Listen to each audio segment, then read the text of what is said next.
નમસ્કાર દર્શક મિત્રો, રિયલ સમાચારમાં આપનું સ્વાગત છે। સમાચારોની શરૂઆત કરતા પહેલા એક નજર કરીએ આજના મુખ્ય સમાચાર પર।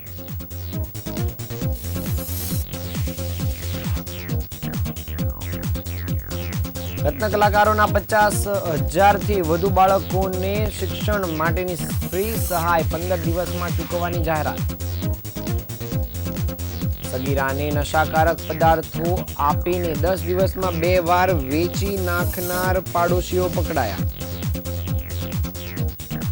પાલનપુરના સુડા આવાસ રેસિડેન્સીમાં છેલ્લા 3 વર્ષથી ગટરની સમસ્યાને કારણે લોકો પરેશાન। સ્વચ્છતા હી સેવા અભિયાન અંતર્ગત બસ સ્ટેશન પર સફાઈ અભિયાન હાથ ધરાયું।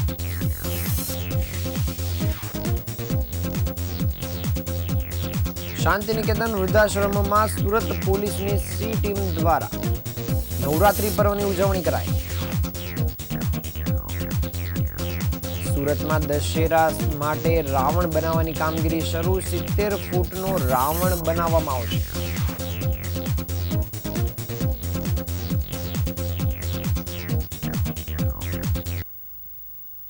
સમાચાર વિગતે જોઈએ। સુરતમાં રત્ન કલાકારોના બાળકોને શિક્ષણમાં મોટી રાહત આપવા સરકારી યોજનાનો લાભ લેવા માટે જિલ્લા ઉદ્યોગ કેન્દ્રને કુલ 74,268 અરજીઓ મળી હતી, જે પૈકી કુલ 47,599 અરજીઓ ભલામણ સહ જિલ્લા ઉદ્યોગ કેન્દ્રને પરત મળી હતી। આમ કુલ 50,000થી વધુ બાળકોને સ્કૂલ ફી પેટે સહાય રાજ્ય ચૂકવશે। હીરા ઉદ્યોગની મંદી વચ્ચે 50,000થી વધુ બાળકોને 13,500 સુધીની સહાય ચૂકવવામાં આવશે, જ્યારે રત્ન કલાકારો દ્વારા જિલ્લા ઉદ્યોગ કેન્દ્રને કુલ 74,268 અરજીઓ મળી હતી, જે પૈકી 47,599 અરજીઓ પ્રમાણિત કરાઈ છે। ગુજરાતમાં હીરા ઉદ્યોગ માત્ર રાજ્ય માટે જ નહીં પરંતુ દેશ માટે પણ રોજગારીનું વિશાળ માધ્યમ અને વિદેશી હુંડિયામણ મેળવવાનો મહત્વપૂર્ણ સ્ત્રોત છે। આંતરરાષ્ટ્રીય બજારમાં ઊભી થયેલી વિષમ પરિસ્થિતિના કારણે હીરા ઉદ્યોગને ભારે અસર થઈ રહી છે, જેના પરિણામે અનેક રત્ન કલાકારોને સૂક્ષ્મ એકમો રોજગારી ગુમાવી બેઠા છે। ત્યારે રાજ્યના મુખ્યમંત્રી દ્વારા જાહેરાત કરાયા મુજબ રત્ન કલાકારોને અસરગ્રસ્ત રત્ન કલાકારો માટે ખાસ પેકેજની જાહેરાત કરવામાં આવી હતી, જેમાં શિક્ષણ સહાય આપવાની જાહેરાત કરી હતી, જે 13,500 સ્કૂલ ફી ભરવાની જાહેરાત કરાઈ હતી, જે માટેના ફોર્મ પણ ભરવામાં આવ્યા હતા, જે જિલ્લા ઉદ્યોગ કેન્દ્રને મળ્યા હતા। જે સહાય માટે કુલ 74,268 અરજીઓ મળી હતી, જેમાંથી 47,599 અરજીઓ યોગ્ય જણાઈ હતી, અને આ અરજીઓ હેઠળ કુલ 50,241 બાળકોને 13,500ની મર્યાદા સુધીની સ્કૂલ ફી સહાય ચૂકવવામાં આવશે।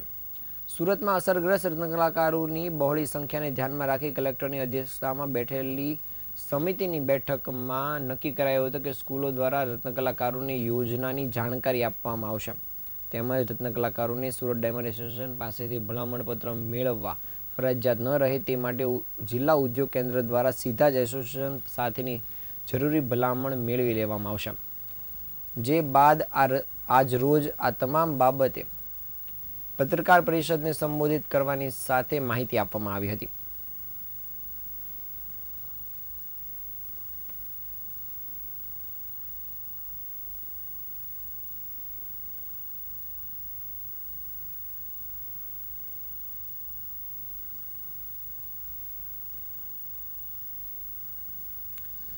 સુરતના લિંબાયત વિસ્તારમાં માનવ તસ્કરીનો એક ચોંકાવનારો કિસ્સો સામે આવ્યો છે, જેમાં એક ગરીબ શ્રમજીવી પરિવારની સગીર દીકરીને નશાકારક પદાર્થો આપીને 10 દિવસની અંદર 2 વખત વેચવામાં આવ્યું હોવાનું અને તેના પર બળજબરીપૂર્વક લગ્ન કરાવવામાં આવ્યું હોવાનું પણ સામે આવ્યું છે, અને લગ્નની તસવીર પણ સામે આવી છે। પોલીસે તાત્કાલિક કાર્યવાહી હાથ ધરીને પાડોશી મહિલા સહિત 3 આરોપીઓની અટકાયત કરી છે, જ્યારે ફરઝાના નામની મહિલા વોન્ટેડ જાહેર કરવામાં આવી છે, અને સમગ્ર રેકેટનો પર્દાફાશ કરવાની દિશામાં તપાસ કામગીરી શરૂ કરાઈ છે। લિંબાયતના મીઠીખાડી વિસ્તારમાં રહેતી 15 વર્ષીય સગીરા તેની માતા કેટરિંગનું કામ કરે છે અને પિતા બીમાર રહે છે। તે આ માનવ તસ્કરીનો ભોગ બની હતી, અને આ ઘટના લગભગ 5 મહિના પહેલા બની હતી। સગીરાના પાડોશમાં રહેતી નૂર વસીમ શેખ, તેનો પતિ વસીમ અને ફરઝાના નામની વોન્ટેડ મહિલા આ ત્રણેય આરોપીઓએ સગીરાની માતાને લાલચ આપી લસકાણામાં કેટરિંગના કામ માટે લઈ ગયા હતા અને ત્યાં શોએબ નામના એક વ્યક્તિ સાથે રાખવામાં આવી હતી. અહીં સગીરાને સતત નશામાં રાખવામાં આવતી હતી અને આ ટોળકી તેને દિવસમાં 2 થી 3 વખત કોરેક્સ સિરપ જેવી નશાકારક કફ સિરપ પીવડાવતી હતી, જેથી તે ભાનમાં રહી શકતી ન હતી. અને નશાની હાલતમાં જ આરોપીઓએ સગીરાના બળજબરીપૂર્વક લગ્ન કરાવ્યા હતા. આરોપીઓએ સગીરાને 2 અલગ અલગ વ્યક્તિઓને વેચી નાખી હતી. સૌપ્રથમ તેઓએ સગીરાના નિકાહ શોએબ સાથે કરાવ્યા હતા અને આ માટે શોએબે 50,000 રૂપિયા લીધા હતા. શોએબ પાસેથી 50,000 રૂપિયા લેવામાં આવ્યા હતા અને આ લગ્ન પછી પણ સગીરાને 3 આરોપીઓએ શોએબ સાથે રાખતા હતા. 10 દિવસ આરોપીઓએ ફરીથી સગીરાને મહારાષ્ટ્રના સોલાપુર ખાતે લઈ ગયા હતા અને ત્યાં સગીરાને મહારાષ્ટ્રના એક યુવકને વેચી દીધી હતી, જ્યાં હિન્દુ રીતિ રિવાજ મુજબ મંદિરમાં લગ્ન પણ કરાવાયા હતા અને આ યુવક પાસેથી ટોળકીએ 2 લાખ રૂપિયા લીધા હતા, જેના 15 દિવસ રહેવાનું કહેવામાં આવ્યું હતું. અને બંને ઘટનાઓમાં સગીરા સાથે 2 વખત દુષ્કર્મ પણ આચરવામાં આવ્યું હતું. સગીરા કોઈક રીતે નશાની પકડમાંથી બહાર આવી હતી અને તેણે માતાને ફોન કર્યા અને મદદની માંગણી કરી હતી, જે બાદ સગીરાએ ઘર પર ફરી પોતાની માતાને આ સમગ્ર આપવીતી બતાવતા માતાની સાથ મળતા જ સગીરાએ પોલીસનો સંપર્ક કર્યો હતો અને પોલીસમાં ફરિયાદ નોંધાવી હતી, જે બાદ પોલીસે તપાસ કામગીરી હાથ ધરી 3 આરોપીઓની ધરપકડ કરી છે. પોલીસે એક મહિલા સહિત 3ની અટકાયત કરી આગળની તપાસ કામગીરી શરૂ કરી છે.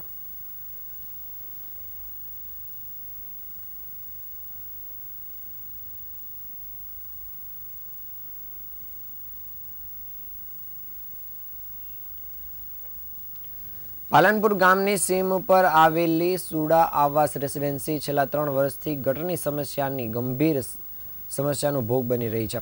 આ સમસ્યાના સમાધાન માટે રહીશો વારંવાર તંત્ર સમક્ષ રજૂઆત કરી ચૂક્યા છે, પરંતુ તેનું સમાધાન હજુ સુધી મળ્યું નથી. તાજેતરમાં જ કોર્પોરેશન દ્વારા ફૂટપાથના કામ માટે ખોદકામ કરવામાં આવ્યું હતું, જેને લઈને પાણીની લાઇન તૂટી જતાં સમસ્યા વધુ ગંભીર બની છે. પાણીની લાઇન તૂટી જતાં સમગ્ર આવાસ વિસ્તારમાં ગંદુ પાણી ફરી વળ્યું હતું, જેના કારણે પાર્કિંગ, રોડ અને અન્ય સામાન્ય માર્ગો પર રહીશોને ભારે હાલાકીનો સામનો કરવો પડી રહ્યો છે. રહીશોએ મનપાની કામગીરી પર અસંતોષ વ્યક્ત કરવાની સાથે રોષ પણ વ્યક્ત કર્યો છે અને તેમજ તાત્કાલિક કાર્યવાહી કરવાની પણ માંગ કરી છે. રહીશોનું કહેવું છે કે તંત્રની આ બેદરકાર વલણના કારણે તેઓ તદ્દન અણઉચિત પરિસ્થિતિમાં જીવી રહ્યા છે, તેમજ રોજે રોજ મુશ્કેલીનો સામનો કરી રહ્યા છે. સ્થાનિકોની માંગ છે કે તાત્કાલિક ધોરણે પાણીની લાઇન અને ગટરની લાઇનની સમારકામ સાથે સમસ્યાનું સ્થાયી લેવલે ઉકેલ લાવવામાં આવે, જેથી સ્વચ્છતા અને આરોગ્ય સંબંધિત સમસ્યાઓમાંથી બચી શકાય.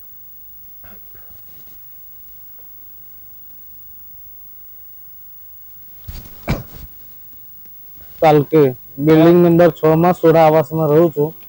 શું સમસ્યા છે? આ વારંવાર ગટર ભરાય છે. અમે કમ્પ્લેટ કરી દીધી, લેખિતમાં અરજી આપી છે. અમે 10 વાર જગ્યા અલગ અલગ જગ્યા જઈને કમ્પ્લેટ કરી છે, છતાં બી કોઈ નિરાકરણ આવતું નથી. આનાથી તમને પોતે કઈ રીતે પરેશાની ભોગવો? મચ્છર થાય છે, રોગચાળો પસરે છે, છોકરાઓને શરદી, ખાંસી, મલેરિયા, ડેન્ગ્યુ એવું રોગો થાય છે આ પાણી ભરવાથી.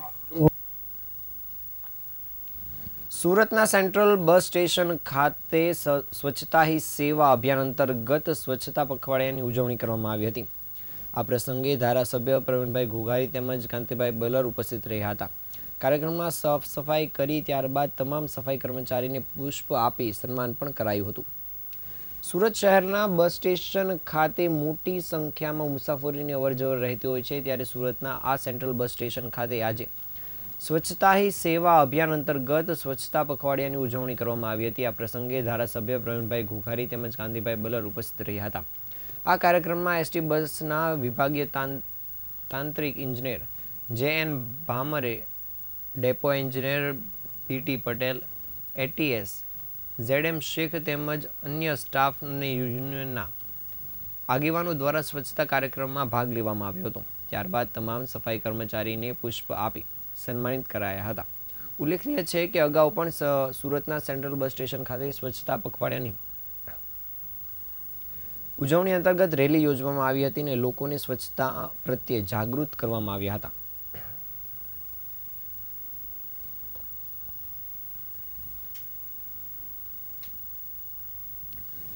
હાલમાં નવરાત્રિ પર્વ પૂરજોશમાં ચાલી રહ્યું છે. લોકો માતાજીની આરાધનામાં ડૂબી ગયા છે, તો બીજી તરફ ખેલૈયાઓ ગરબે ઘૂમવામાં મસ્ત છે.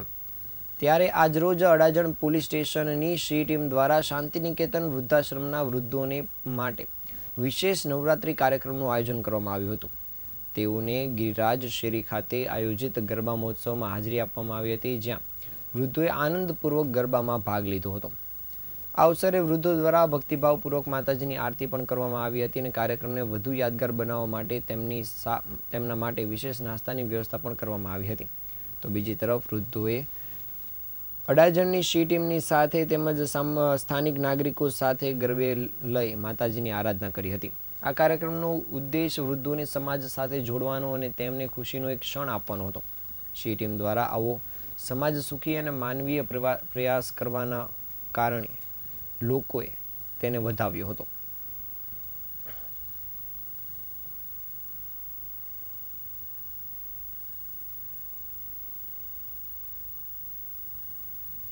સુરત શહેરના અમરોલી સ્થિત કોસાડ ગામ ખાતે ઘેરૈયાઓ દ્વારા ગરબા રમવામાં આવ્યા હતા અને આ એક આદિવાસીની વર્ષો જૂની પરંપરા છે.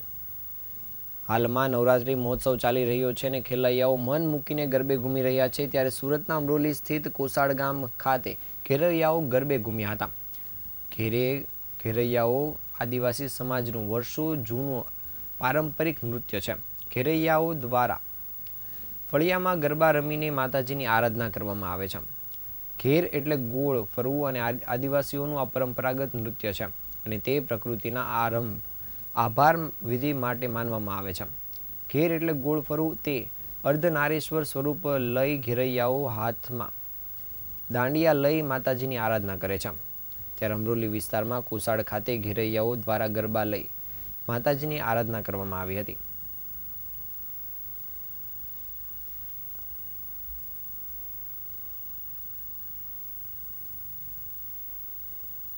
આદિવાસી લોકોનું એક પારંપરિક નૃત્ય છે અને એ ઘેર બધા ગામના અમે વર્ષોથી 150-200 વર્ષ પહેલાંની પેઢીઓથી ચાલતી આવતી એક પરંપરા છે.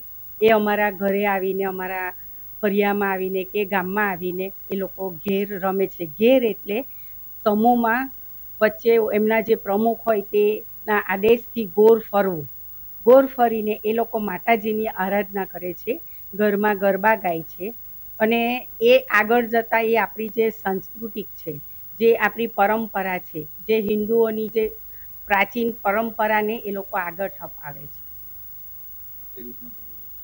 એટલે એ લોકો ઘરે આવવાથી જે આપણા ઘરમાં જે મેલી વિદ્યા છે, ભય છે, આધિ વ્યાધિ, એ લોકોના આશીર્વાદથી આપણા ઘરમાં ગરબા ગાય અને એમના આશીર્વાદ મેળવીને એ બધી જે વ્યાધિ છે તે લોકો દૂર કરે છે.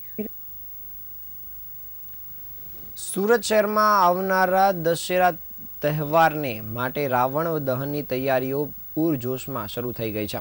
ખાસ વાત કરીએ કે છેલ્લા 40 વર્ષથી ઉત્તર પ્રદેશના મથુરા અને વૃંદાવનથી આવતા મુસ્લિમ કારીગરો દર વર્ષે રાવણના પૂતળા બનાવવાનું કાર્ય કરી રહ્યા છે, જે કોમી એકતાનું એક ઉત્તમ ઉદાહરણ છે.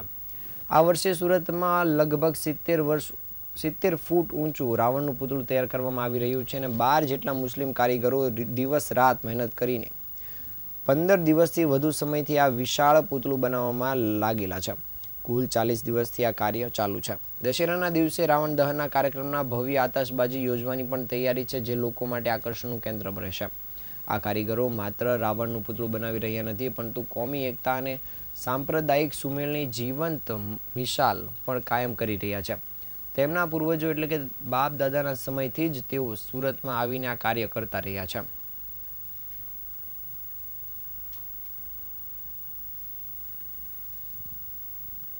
अशफाक कुरैशी हम लोग यूपी मथुरा वृंदावन से आते हैं और 12 कारीगर आते हैं रावण को बनाने के. उनको श्री आदर्श रामलीला कमेटी बहुत अच्छा सहयोग देती है.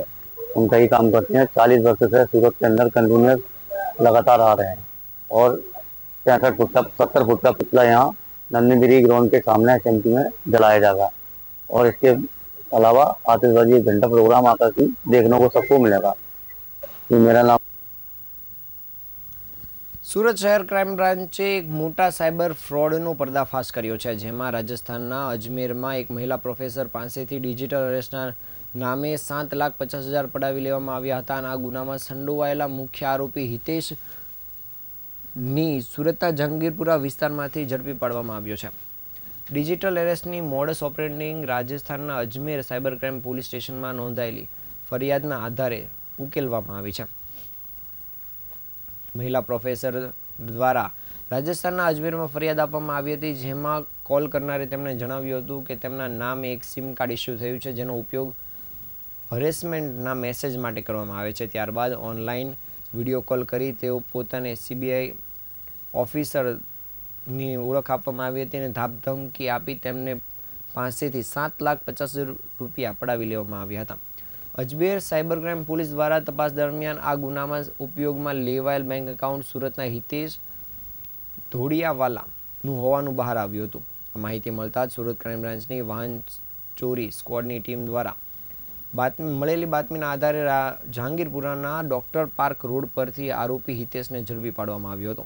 આરોપી હિતેશ અગાઉ સ્ટોક માર્કેટનો ધંધો કરતો હતો અને તેણે ડી હાઇપર્સ ઇન્વેસ્ટમેન્ટ એડવાઇઝરના નામથી ઓફિસ પણ ખોલી હતી. આ ધંધામાં લોકોને 1.5 કરોડથી વધુનું નુકસાન થતા અને પોતે પણ મોટા દેવામાં આવી જતા તે સાયબર માફિયાઓ સાથે જોડાઈ ગયો હતો. તેણે ઓનલાઈન ઇન્સ્ટાગ્રામ મારફતે રોકી નામના એક ઈસમનો સંપર્ક કર્યો હતો અને ઓનલાઈન ડિજિટલ અરેસ્ટ દ્વારા પૈસા પડાવતી ટોળકીમાં સામેલ થયો હતો. તે અમદાવાદમાં ટોળકીના સભ્યોને રૂબરૂ મળ્યો હતો અને પોતાનું ઇન્ડસઇન્ડ બેંકનું ખાતું તેમને આપ્યું હતું અને આ માટે તેણે કમિશન પણ નક્કી કર્યું હતું. જ્યારે આ તમામ મામલે હાલ પોલીસ દ્વારા હિતેશની ધરપકડ કરવામાં આવી છે અને હિતેશ વિરુદ્ધ અગાઉ કતારગામ પોલીસ સ્ટેશનમાં પ્રોહિબિશન એક્ટ હેઠળ પણ ગુનો નોંધાઈ ચૂક્યો છે. હાલ સુરત ક્રાઇમ બ્રાન્ચે આરોપીને રાજસ્થાનના અજમેર સાયબર ક્રાઇમ પોલીસને સોંપવાની કાર્યવાહી શરૂ કરી છે.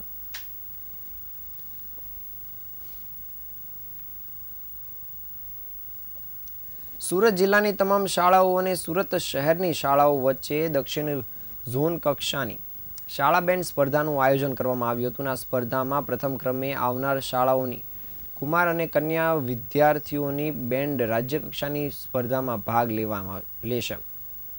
સુરત જિલ્લાની તમામ તેમજ સુરત શહેરની શાળાઓ વચ્ચે દક્ષિણ ઝોન કક્ષાની શાળા બેન્ડ સ્પર્ધાનું આયોજન કરવામાં આવ્યું હતું. આયોજન સુરત શહેર પોલીસ કમિશનર કચેરીની સામે પીઆઈ હેડક્વાર્ટર્સની જગ્યામાં કરવામાં આવ્યું હતું. આ સ્પર્ધામાં પ્રથમ ક્રમે આવનાર શાળાઓની કુમાર તેમજ કન્યા વિદ્યાર્થીઓની બેન્ડ રાજ્યકક્ષાની સ્પર્ધામાં ભાગ લેવા માટે જશે. રાજ્ય કક્ષાની સ્પર્ધામાં વિજેતા થયેલ કુમાર અને કન્યા વિદ્યાર્થીઓની બેન્ડ એકતા દિવસ એટલે કે 31મી ઓક્ટોબરના રોજ સ્ટેચ્યુ ઓફ યુનિટીના સાનિધ્યમાં યોજવામાં આવતા રાષ્ટ્રીય કક્ષાના કાર્યક્રમમાં શાળા બેન્ડનું પ્રદર્શન કરશે.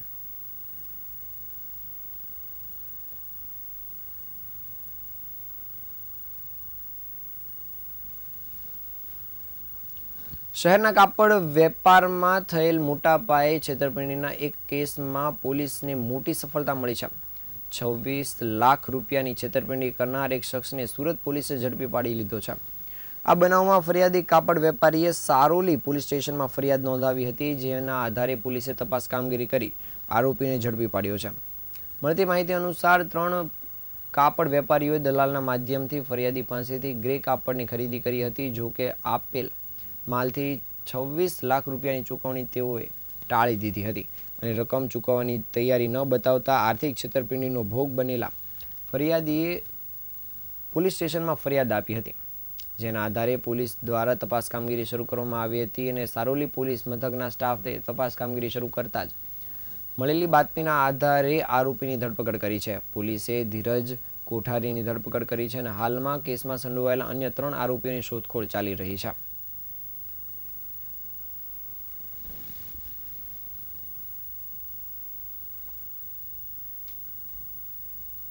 આ હતા આજના સમાચાર. નવા સમાચાર સાથે ફરી મળીશું. ત્યાં સુધી રજા આપશો. નમસ્કાર.